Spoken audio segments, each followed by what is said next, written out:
This is Motorola Moto G86 Power. Mid range বাজেটের ভিতরে এই ফোনটি রিসেন্টলি লঞ্চ হয়েছে। যে বাজেটে এই ফোনটি লঞ্চ হয়েছে সেই বাজেটে কিন্তু ডাইমেনসিটি 7300 মতো চিপসেট এই ফোনটি অফার করছে। এছাড়াও এই ফোনটিতে কিন্তু 2 বছরের অ্যান্ড্রয়েড আপডেট আসবে। এছাড়াও কি কি ইন্টারেস্টিং ফিচার রয়েছে এই ফোনটিতে সবকিছুই তুলে ধরার চেষ্টা করব এই ভিডিওতে। চলুন তাহলে আমরা মূল ভিডিওটি শুরু করি। ফার্স্টে চলুন ফোনটির ডিজাইন এবং বিল্ড কোয়ালিটি নিয়ে কথা বলি। মোটরোলার এই ফোনটির ব্যাক সাইডে সিলিকন পলিমার ব্যবহার করা হয়েছে, অর্থাৎ ইকো লেদার থাকছে, আর ফ্রেমে প্লাস্টিক থাকছে। এই ফোনটিতে 2টি ন্যানো সিম কার্ড স্লট থাকছে, তবে এই ফোনটিতে কিন্তু ইসিমেরও সুযোগ রয়েছে। আর ভালো বিষয় হচ্ছে যে এই ফোনটিতে কিন্তু ডেডিকেটেড এসডি কার্ড মেমোরি ব্যবহার করার জন্য আলাদা একটি স্লটও রয়েছে। ধুলাবালি এবং পানি থেকে রক্ষা করার জন্য মোটরোলার এই ফোনটিতে IP68 এবং IP69 এর রেটিং রয়েছে, যার ফলে এই ফোনটি 1.5 মিটার পানির নিচে নিয়ে যাওয়া যাবে এবং এই ফোনটি কিন্তু 1.5 মিটার পানির নিচে 30 মিনিট সার্ভাইভ করবে। আর এই ফোনটিতে হাই প্রেসার ওয়াটার জেটের সাপোর্ট রয়েছে। মোটরোলার এই ফোনটির ওয়েট হচ্ছে 198 গ্রাম এবং থিকনেস হচ্ছে 8.7 মিলিমিটার। দেন যদি এই ফোনটির ডিসপ্লের দিকে লক্ষ্য করেন তাহলে 6.67 ইঞ্চিসের পিওলেড ডিসপ্লে দেখতে পাবেন, যেখানে 120 হার্জের রিফ্রেশ রেট রয়েছে এবং 1 বিলিয়ন কালার সাপোর্ট করছে। আর এই ফোনটিতে কিন্তু HDR10+ এর সাপোর্ট রয়েছে এবং 45 নিটসের পিক ব্রাইটনেস রয়েছে। মোটরোলা এই ফোনটি স্ক্রিন টু বডি রেশিও হচ্ছে 89.2%। আর ডিসপ্লেতে কন্টেন্ট ওয়াচিং এর জন্য রেজোলিউশন থাকছে 1220x2712 pixel, pixel density 446 ppi, expect ratio 20:9। আর এই ডিসপ্লেকে প্রোটেকশন করছে কর্নিং গরিলা গ্লাস 7i। দেন চলুন এবারে এই ফোনটি পারফরমেন্স সেকশন নিয়ে কথা বলি। Out of the box Android 15 পেয়ে যাবেন এই ফোনটি, আর এই ফোনটি কিন্তু 2 বছরের অ্যান্ড্রয়েড আপডেট আসবে।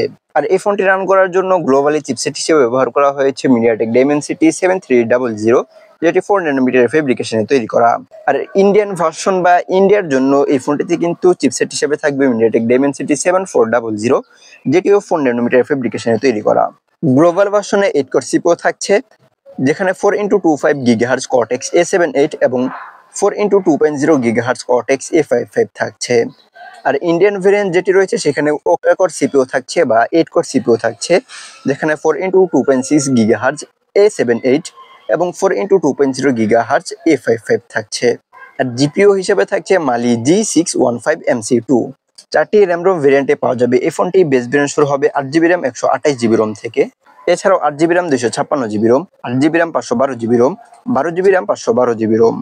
দেন চলুন এবার এই ফোনটি ক্যামেরা সেকশন নিয়ে কথা বলি। এই ফোনটিতে ডুয়াল ক্যামেরা সেটআপ থাকছে, যার মেইন ক্যামেরাতে থাকছে 50 মেগাপিক্সেল 1.9 অ্যাপারচারের একটি ক্যামেরা, যার সেন্সর সাইজ হচ্ছে 25 মিলিমিটার। আর এই ক্যামেরাতে কিন্তু অপটিক্যাল ইমেজ স্টেবিলাইজেশন থাকছে, তার সাথে কিন্তু 8 মেগাপিক্সেল 2.2 অ্যাপারচারের একটি আলট্রা ওয়াইড শুটার থাকছে।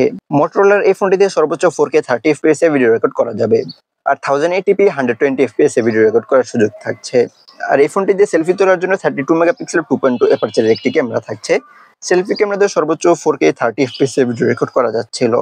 3.5 মিলিমিটার হেডফোন জ্যাক থাকছে না, তবে স্টিরিও স্পিকার থাকছে, যেখানে ডলবি অ্যাটমস এর সাপোর্ট রয়েছে। ওয়াইফাই ভার্সন 6 এবং ডুয়াল ব্যান্ড ওয়াইফাই সাপোর্ট রয়েছে, আর ব্লুটুথ ভার্সন হিসেবে থাকছে 5.4। আর ভালো বিষয় হচ্ছে যে মিড রেঞ্জের ভিতরে এই ফোনটিতে NFC সাপোর্টটা রয়েছে। এই ফোনটিতে সিকিউরিটি সিস্টেম হিসেবে থাকছে under display optical fingerprint sensor. এছাড়াও এই ফোনটিতে accelerometer sensor, gyro sensor, proximity sensor, compass sensor থাকছে। আর এই ফোনটি লং টাইম ইউজ করার জন্য 6720 মিলিঅ্যাম্পিয়ারের একটি ব্যাটারি থাকছে। এই ব্যাটারিটিকে চার্জ করার জন্য 30 ওয়াটের একটি চার্জার থাকছে। সো এই ছিল আজকের এই ভিডিওর। কার কাছে কেমন লাগলো চাইলে কমেন্ট বক্সে জানিয়ে দিতে পারেন। দেখা হচ্ছে খুব শীঘ্রই, সে পর্যন্ত ভালো থাকবেন, সুস্থ থাকবেন।